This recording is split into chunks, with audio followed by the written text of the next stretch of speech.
Hello students, a very good morning to all of you. Beta, in the earlier lecture, we have completed up to the electric current, nature and direction plus charge carriers. Now I am going to start next topic with the types of current. Today we will discuss about the types of current. So beta, there are different type of the electric current are discussed below. First is beta steady direct current.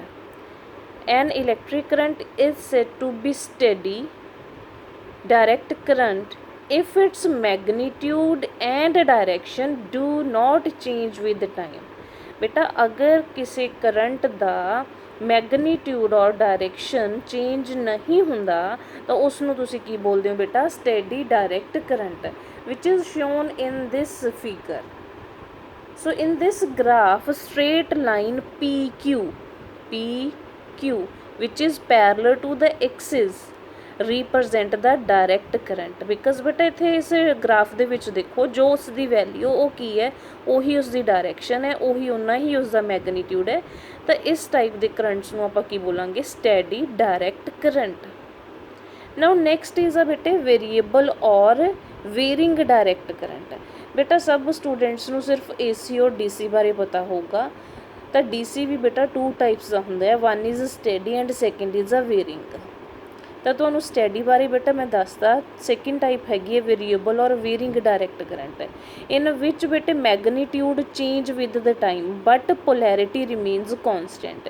ਬੇਟਾ ਇਹ ਉਸ type ਦੇ ਕਰੰਟਸ ਨੇ ਜਿਸ ਦੇ ਵਿੱਚ direct current ਕੀ ਆਪਣਾ magnitude change ਕਰੂਗਾ ਮੀਨਸ ਉਸ ਦੀ ਵੈਲਿਊ ਚੇਂਜ ਹੋਊਗੀ ਟਾਈਮ ਦੇ ਨਾਲ ਪਰ ਉਸ ਦੀ ਪੋਲੈਰਿਟੀ ਚੇਂਜ ਨਹੀਂ ਹੋਊਗੀ ਪੋਲੈਰਿਟੀ ਰਿਮੇਨਸ ਸੇਮ. ਤਾਂ ਮੈਂ ਹੁਣ ਤੁਹਾਨੂੰ ਦੱਸਦੀ ਹਾਂ ਕਿ ਪੋਲੈਰਿਟੀ ਕਿਵੇਂ ਸੇਮ ਰਹੂਗੀ ਔਰ ਮੈਗਨੀਟਿਊਡ ਹੈ ਜਿਹੜਾ ਉਹ ਕਿਵੇਂ ਚੇਂਜ ਕਰੂਗਾ.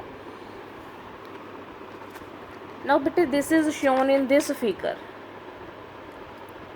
there are number of variations are given PQR. ਤਾਂ ਬੇਟਾ ਹੁਣ ਦੇਖੋ ਇਸ ਦਾ ਮੈਗਨੀਟਿਊਡ ਮਤਲਬ ਉਸ ਦੀ ਵੈਲਿਊ ਜਿਹੜੀ ਹੈ ਉਹ ਕੀ ਹੋ ਰਹੀ ਹੈ ਚੇਂਜ ਹੋ ਰਹੀ ਹੈ. ਫੋਰ ਐਗਜ਼ਾਮਪਲ ਅਗਰ ਇਸ ਦੀ ਵੈਲਿਊ ਰਾਜੇ ਇੱਥੇ 1 ਹੈ ਇੱਥੇ ਕੀ ਹੋਗੀ 2 ਹੋਗੀ ਇੱਥੇ 3 ਹੋਗੀ ਤਾਂ ਇਨ ਦਿਸ ਸੈਂਸ ਉਸਦਾ ਮੈਗਨੀਟਿਊਡ ਕੀ ਕਰ ਰਿਹਾ ਬੇਟੇ ਚੇਂਜ ਕਰ ਰਿਹਾ. ਬਟ ਅਗਰ ਉਹਦੀ ਪੋਲੈਰਿਟੀ ਦੇਖੀਏ ਪੋਲੈਰਿਟੀ ਮੀਨਸ ਜਿਵੇਂ ਤੁਸੀਂ ਪੋਲੈਰਿਟੀ ਕੀ ਹੁੰਦਾ ਪੋਜ਼ੀਟਿਵ ਔਰ ਨੈਗੇਟਿਵ ਦੇ ਵਿੱਚ ਹੁੰਦਾ ਤਾਂ ਹੁਣ ਤੁਸੀਂ ਦੇਖੋ ਰਾਜੇ ਇਹ ਸਪੋਜ਼ ਕਰ ਲਓ ਤੁਹਾਡਾ ਪੋਜ਼ੀਟਿਵ ਐਕਸ ਐਕਸਿਸ ਹੈ ਤਾਂ ਉਸਦੇ ਉੱਪਰ ਹੀ ਨੇ ਤਾਂ ਉਹਨਾਂ ਦੀ ਪੋਲੈਰਿਟੀ ਕੀ ਹੈ ਤਿੰਨੋਂ ਕੇਸਿਸ ਦੇ ਵਿੱਚ ਕੀ ਹੈ ਰਾਜੇ ਪੋਜ਼ੀਟਿਵ ਹੈ ਤਾਂ polarity remains same but magnitude ਕੀ ਹੋ ਰਿਹਾ ਰਾਜੇ ਚੇਂਜ ਹੋ ਰਿਹਾ. ਤਾਂ this type of steady current is known as a varying or a variable direct current.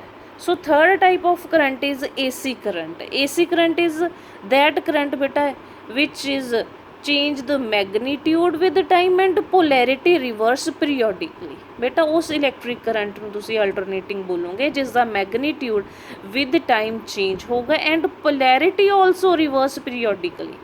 So this is shown in this figure. ਤਾਂ ਬੇਟੇ ਇੱਥੇ ਦੇਖੋ ਹੁਣ ਪੋਲੈਰਿਟੀ ਮੈਗਨੀਟਿਊਡ ਵੀ ਕੀ ਹੋ ਰਿਹਾ ਰਾਜੇ ਚੇਂਜ ਹੋ ਰਿਹਾ ਸਾਰਾ ਮੈਗਨੀਟਿਊਡ ਕੀ ਹੋ ਰਿਹਾ ਹਰ ਇੱਕ ਪੁਆਇੰਟ ਦੇ ਉੱਤੇ ਡਿਫਰੈਂਟ ਵੈਲਿਊ ਹੈ ਤਾਂ ਇਟ ਮੀਨਸ ਮੈਗਨੀਟਿਊਡ ਚੇਂਜ ਹੋ ਰਿਹਾ. ਮੈਗਨੀਟਿਊਡ ਕੀ ਹੁੰਦਾ ਬੇਟੇ ਵੈਲਿਊ ਹੁੰਦੀ ਹੈ ਨੂਮੈਰੀਕਲ ਵੈਲਿਊ ਵੀ ਆਪਾਂ ਇੱਕ ਸਿੰਪਲ ਲੈਂਗੁਏਜ ਦੇ ਵਿੱਚ ਬੋਲ ਸਕਦੇ ਹਾਂ ਕਿ ਉਸਦਾ ਨੂਮੈਰੀਕਲ ਵੈਲਿਊਜ਼ ਦਾ ਸਾਈਜ਼ ਸ਼ੇਪ ਇਸ ਨੂੰ ਆਪਾਂ ਮੈਗਨੀਟਿਊਡ ਦੇ ਵਿੱਚ ਕੰਸੀਡਰ ਕਰਦੇ ਹਾਂ.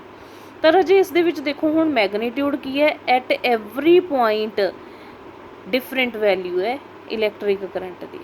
हुण नैक्सट थिंग बेटे पोलैरिटी रिवर्स पीरियोडिकली. तो पोलैरिटी देखो रजे इत्थे की है पॉजिटिव है इत्थे की आ गई नैगेटिव आ गई तो पॉजिटिव नैगेटिव.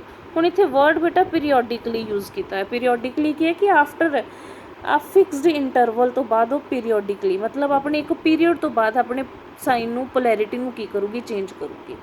तो सपोज कर लो इत्थों तो इत्थे तक का टाइम पीरियड T है ਤਾਂ ਉਸਨੇ ਟੀ ਟਾਈਮ ਦੇ ਵਿੱਚ ਪੋਲੈਰਿਟੀ ਕਿਹੜੀ ਸੀ ਉਹਦੀ ਪੋਜ਼ੀਟਿਵ ਪੋਲੈਰਿਟੀ ਸੀ ਤਾਂ ਨੈਕਸਟ ਟੀ ਟਾਈਮ ਦੇ ਵਿੱਚ ਕੀ ਹੈ ਬੇਟੇ ਉਹਦੀ ਨੈਗੇਟਿਵ ਹੈ ਤਾਂ ਪੀਰੀਓਡਿਕਲੀ ਉਹ ਕੀ ਕਰ ਰਹੀ ਹੈ ਆਪਣੀ ਪੋਲੈਰਿਟੀ ਨੂੰ ਚੇਂਜ ਕਰ ਰਹੀ ਹੈ.